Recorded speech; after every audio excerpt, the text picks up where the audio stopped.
interessa porque temos uma final. Está definida a final da Copa Libertadores da América. Boca Juniors e Fluminense. Fluminense e Boca Juniors. Os times vão se enfrentar no Maracanã no dia 4 de novembro.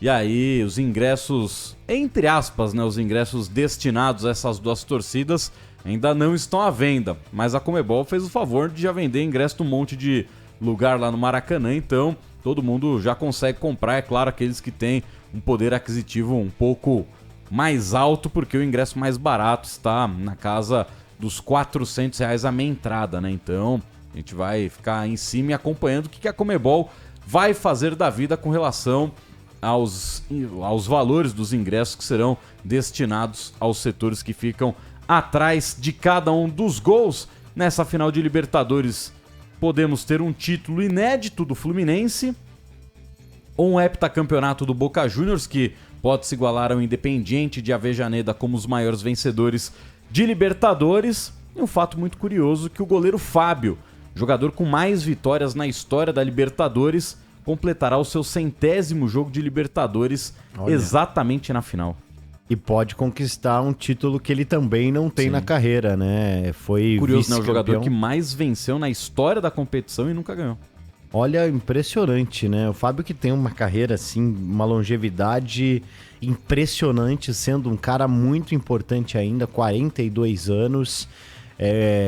Quando todo mundo achou que o Fábio já chegava talvez ali próximo de um fim de carreira, quando deixou o Cruzeiro, o Fluminense apostou, ele incrivelmente, né, consegue dar segurança ao gol do Fluminense, num estilo de jogo do próprio Diniz também, que exige um pouco mais dos goleiros. O Fábio participa muito, né, dos jogos por conta desse estilo do Fernando Diniz. E que legal, pô, 100º jogo, uma final de Libertadores no Maracanã, com ele podendo conquistar um título inédito não só para ele, mas também para o Fluminense, num jogo contra o Boca Juniors, que é, né, um time de muita tradição, pode, né, vencendo, ficar aí nessa primeira prateleira junto com o Independiente, que não vence há muito tempo. Então, realmente uma história uma final muito bacana, né? Eu vou falar um negócio aqui, mas pra lavar a alma da final do ano passado, que foi num local ruim, Guayaquil, você pode falar melhor do que eu.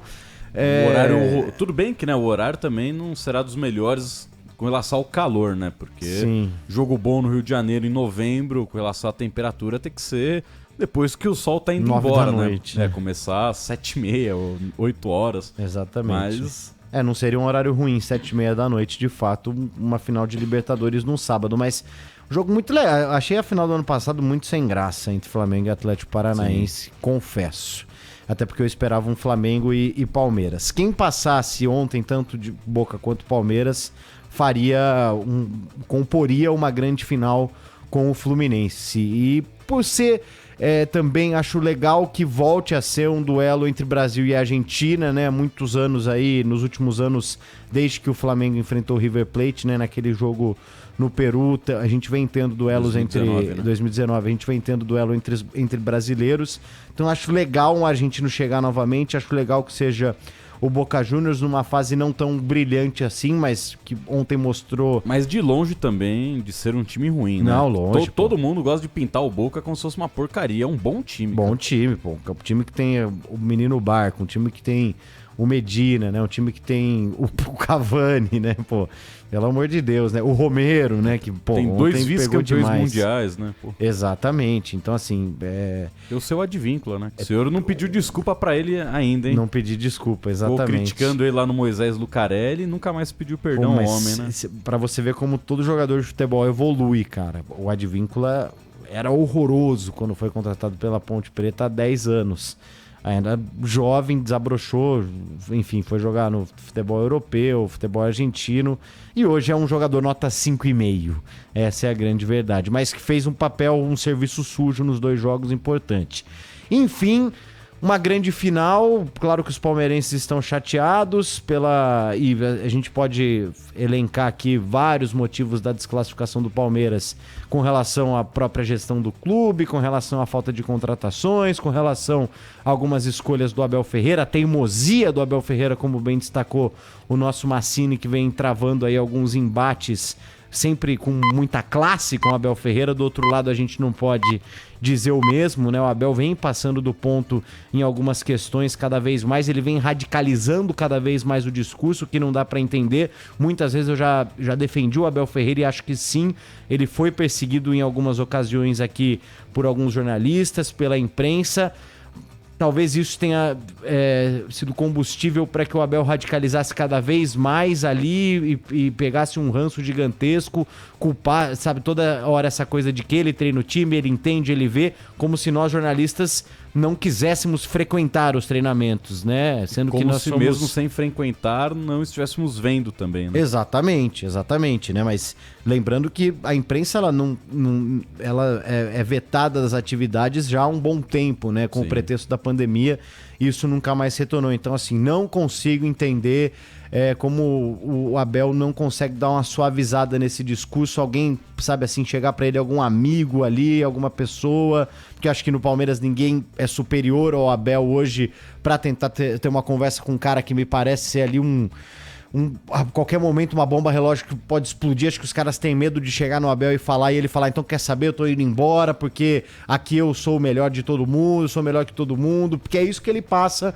nas coletivas, e eu sempre defendi o Abel.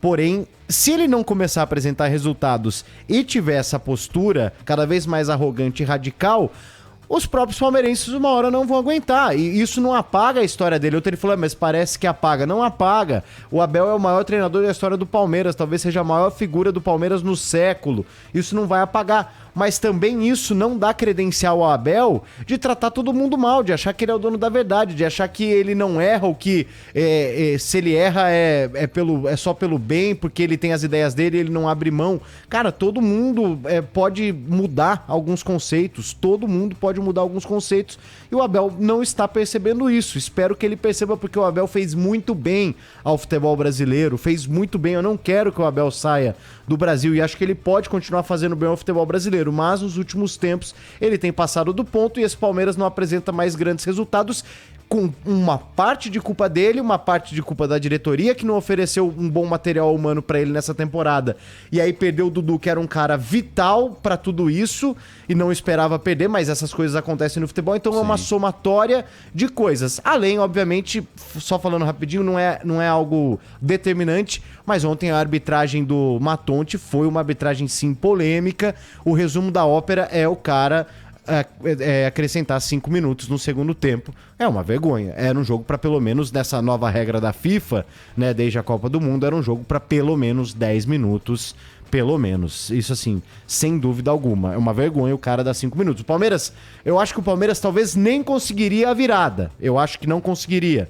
Mas o árbitro tá lá para fazer o correto, né? Então, todos esses fatores somados levaram o Boca Juniors e, obviamente, o time do Boca, a forma como jogou, conseguiu, quando estava com 11 em campo, se segurar, levaram o Boca com mérito também a essa final de Copa Libertadores. E aí eu ainda acrescento mais um ponto no que você disse, né? Também coloco uma parcela dessa eliminação do Palmeiras nos jogadores, porque nos dois confrontos contra o Boca, o Rafael Veiga não viu a cor da bola, sentiu muito o peso da partida, e aí também responsabilidade dos outros jogadores que não chamaram essa responsabilidade, não se aproximaram do Veiga para tentar fazer algo. Talvez os jogadores que mais tentaram no Palmeiras, tirando os meninos que entraram ontem no segundo tempo, foram os dois laterais titulares, o Mike e o Piquerez.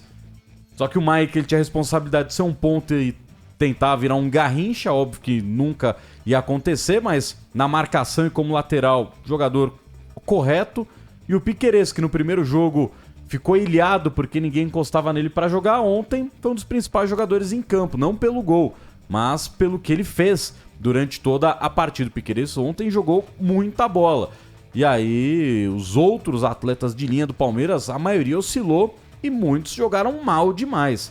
né? O Gomes oscilou, o Murilo oscilou, o Zé Rafael oscilou, o Menino jogou muito mal os 2 jogos, o Veiga jogou muito mal os 2 jogos, o Arthur, cara, uma piada, o cara não consegue ficar em pé, todo lance ele escorrega e cai, e o Rony também não veio a cor da bola em nenhum dos 2 jogos. E aí no segundo tempo teve a possibilidade de fazer um golaço de bicicleta, o Romero faz uma grande defesa, mas não funcionou muita coisa do que o Abel tinha, né, na sua disposição para essas semifinais, né? E eu discordo de muita gente que falou, o Abel não tinha um plano. Tinha, ele seguiu esse plano. Exato. Só que era um plano que não era um plano suicida. Eu acho que dessa vez ele tropeçou no fato de ter um plano. Exato, ele teve tanta convicção no plano dele que ele se embananou com o plano e aí não ouviu a música eternizada pelo Terra Preta e o Cabal, fé nos meninos de verde. Não apostou nos meninos de verde. E no segundo tempo, quando ele apostou, e ele poderia ter na coletiva falado, realmente, né? No segundo tempo, eles me mostraram que talvez eu pudesse e ontem ter eu fiquei confiado esperando mais. ele utilizar mais uma frase de efeito como ele usou contra o Bragantino. E ficou aquela mesma questão. E se ele falou, se minha avó era um caminhão. Se minha avó tivesse rodas, ela seria um caminhão. Ele falou? Ele falou isso no jogo contra o Bragantino. Só que ele foi muito rápido. Eu tava de frente pra ele, eu fiquei olhando e falei, mano, ele falou isso. Ele soltou. Ontem eu fiquei esperando mais uma vez ele ter uma sacadinha de humor nessa questão do si, mas ontem o homem aparentemente tinha lambido mais alguns limões, né? Ele gosta de chupar limão. Impressionante. Ele descasca o limão e morde, velho. Tá na hora de alguém apresentar uma fruta um pouco mais doce pro Abel Ferreira. Aqui no Brasil Abel, a gente tem algumas. Laranjinha, ó, você pega o açúcar, faz na laranja e bota pra dentro.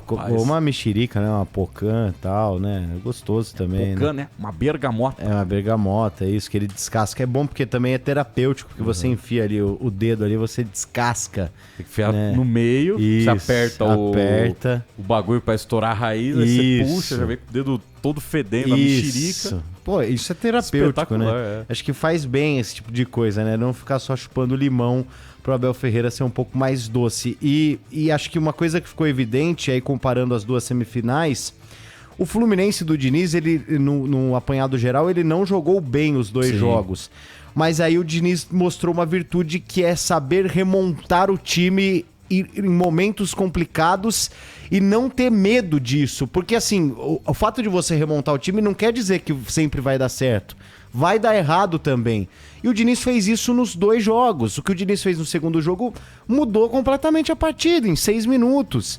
Então, assim, é saber confiar muitas vezes no que você tem no banco de reservas e saber remontar o time para momentos que tudo pode mudar, o destino pode mudar em uma escolha, em uma questão. Então, assim, essa é uma virtude que o Diniz tem dentro do Fluminense e que eu pensei que o Abel pudesse ter também no Palmeiras, mas que eu acho que ele fez isso no segundo jogo.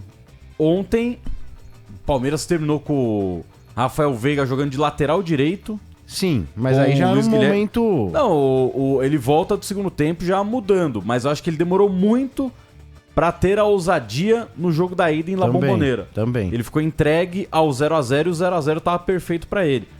Se ele tivesse feito algo de diferente em La Bombonera, o Palmeiras poderia ter conquistado o resultado. Sim. Mas como ficou muito mais no mais do mesmo, aí claramente o Palmeiras teve muita dificuldade. E aí no Allianz, quando ele inventou não, né? Quando ele buscou algumas alternativas e mudou o time, colocando ali uma equipe muito ofensiva no time do Palmeiras, e um Fabinho, que ele tira o Zé Rafael, o Fabinho entra muito bem e fecha ali o ataque do Boca Juniors, ninguém passava pelo Fabinho, só que aí já começou a ficar tarde, né? Ele começou a ter só 20, 25 minutos de jogo. Se ele tivesse feito isso antes, no jogo em La Bombonera, poderia até ter repetido a escalação, mas se em La Bombonera no segundo tempo ele tivesse voltado do intervalo com uma carta na manga, poderia ter mudado a história do jogo. Como não mudou, ele ficou praticamente 135 minutos enterrado no plano dele. Exatamente. E destacar que o Abel é uma figura importantíssima na história do Palmeiras, mas que vai ter talvez ali uma marquinha ali de que, cara, ele tem um jogador ali que muito provavelmente vai ser um fenômeno, que é o Endrick, e que ele, desde o início, trata com um excesso de cautela, talvez, e acho que o Endrick ontem, quando entrou no jogo, mostrou isso. Eu sinto, não sei, óbvio que internamente o Abel deve ter os motivos dele, mas eu sinto que você tendo um cara como o Endrick em mãos, o Endrick talvez seja o melhor jogador do Palmeiras, mesmo com 17 anos, assim, cara. E eu sinto que o Abel tinha que apostar mais no Endrick. Eu também acho que o Endrick... É que depois ele fez um péssimo Campeonato Paulista, né? Jogou bem o segundo tempo das 2 finais, de resto foi muito mal no Paulista. Praticamente não jogou na Libertadores, né? O Endrick fez 5 jogos nessa Libertadores, todos saindo do banco de reservas.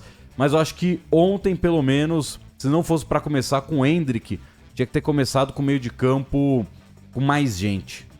Porque só tinham 3 jogadores no meio de campo do Palmeiras ontem. Eu acho que ele tinha que ter tirado o Marcos Rocha e ter colocado pelo menos um John, que faz um serviço sujo, né? Ele apanha pelos outros, ele marca pelos outros e ajuda o time do Palmeiras. Tanto que ele foi a primeira opção na lesão do Dudu, mas o Abel preferiu apostar nos mais experientes, né? Exatamente naqueles números que a gente trouxe aqui nos Donos da Bola, de que o jogador mais novo que ele colocou em campo no mata-mata de Libertadores das oitavas até ontem, o mais novo era o menino com 22 para 23 anos. Exatamente. Então faltou, talvez, olhar um pouco mais para aqueles que podem ser o futuro do Palmeiras já em 2024. E aí ele tem muita chance do Luiz Guilherme já ano que vem ser um titular absoluto do Palmeiras até o meio do ano. Porque dependendo do que acontecer no meio do ano, ele pode ser vendido. E aí o Abel também se esconde atrás desse discurso de que quem que subiu esses caras? Quem que, né? Cara, você tem que confiar, assim. E aí tem aquilo, né? Se você não sobe, ia dar muito problema, porque eles estão pedindo muita passagem. Exato. Ficou muito claro que tem muito jogador do profissional do Palmeiras que é muito abaixo dos moleques. Sim. Muito abaixo. Mesma muito coisa, abaixo. Aí eu achei até uma questão meio Luxemburgo do Abel falar isso.